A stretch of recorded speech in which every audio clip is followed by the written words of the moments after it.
What?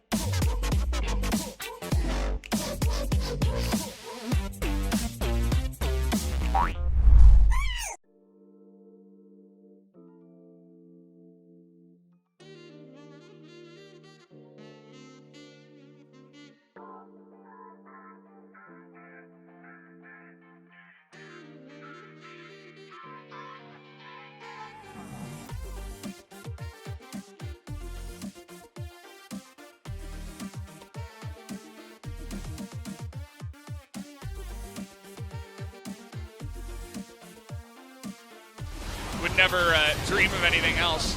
And, well, speaking of which, we have a bit of a combo here, but stopwatch, that's a good item.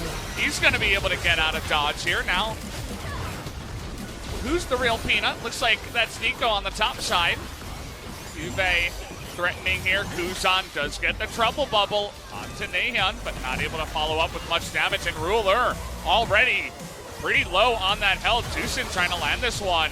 Very extended fight, but Shelly is going to go down as Kingzone do get the better of the poke trade. Genji amp up, notice on them. It's not yet. They don't have those items done. And that's he's going to be super high value, but they could definitely get something going if they get a gank.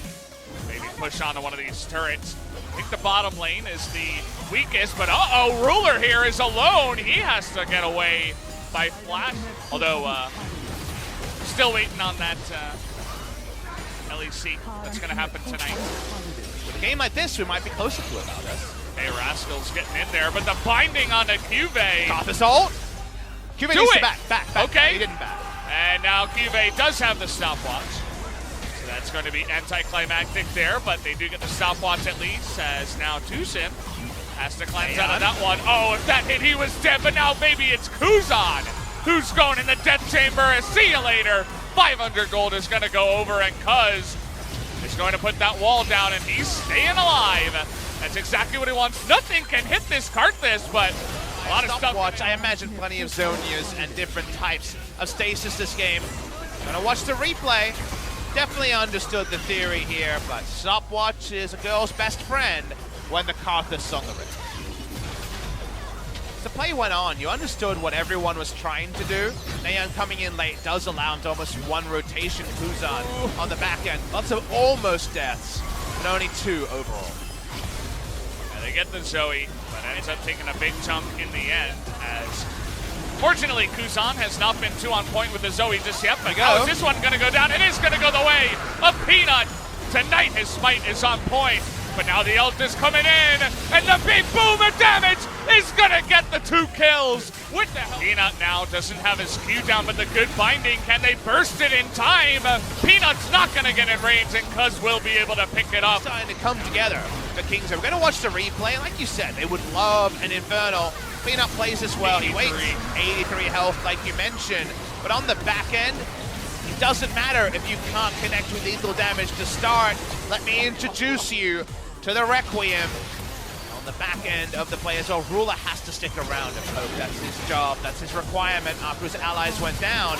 Rascal played this well. This was off screen. The kick into the finish with the Kingslayer. That's not the deal you're used to after a kick, but it works damn. The push is on with the Baron. Not quite able to get a strong push in the mid lane, actually, as Nahyun was trying to siege in the bottom lane and get that lane as pushed as possible. Here's Peanut trying to set something up, but where's his team? Where is everybody? They're trying to catch up now to Peanut, but he's going to be punished now as nobody was quite able to catch up to the Lee Sin. They rode the line. Team fighting and sieging was what they had in their comp, and usually when you scatter your identity like that, you actually end up less than some of your parts, but Kingzone now played. That play around the Drake with the early Requiem has gotten them so much. That Drake will release. Big Lux shields never seeming to stop in this one as the Drake is getting low. Will go the way of Karthus this time around. Ally got TP out from Tucson. Just went for another shot to get some more control. Well, Tucson, he's dead. He's dead. Oh, and the shield was about to get back, but take a look at this. Nahyun, he wants to protect his team. He's the starter now. And that means that Kingzone, they're going to pull the trigger. No flash here on life. He's going to go down, and the heal is not going to help him out. But they're going to try to rush the Baron, and the damage to the Baron is real high. It is, but take a look at the damage to Cuz here. He's nearly going to go down, and if Ruler spots him, he's got to stay for the smite, but he can't get it, but it still goes down to the side of King Zone. Big Requiem comes in. Look at that huge damage. And now Ruler is on the run, and Rascal once again is just rolling face onto this Gen Z squad. They're going to have catfish for dinner tonight again. And that means that Ruler and Peanut still on the run here, as Rascal is going to Abyssal Voyage into the mid lane. This guy just can't get enough at this point. Now Peanut trying to bite the bait here of Tucson, whereas the rest of King Zone, they don't really care about the kills. They're just ensuring that Ruler doesn't get a back off because they know they can win on this push. I hear Death shouting. I think he's shouting a shout of victory. Turns out to be the Death ending after all. Believe in death, they said. But it didn't end up him being the big carry this time around. King Zone as a whole make a very big statement here in game number 1.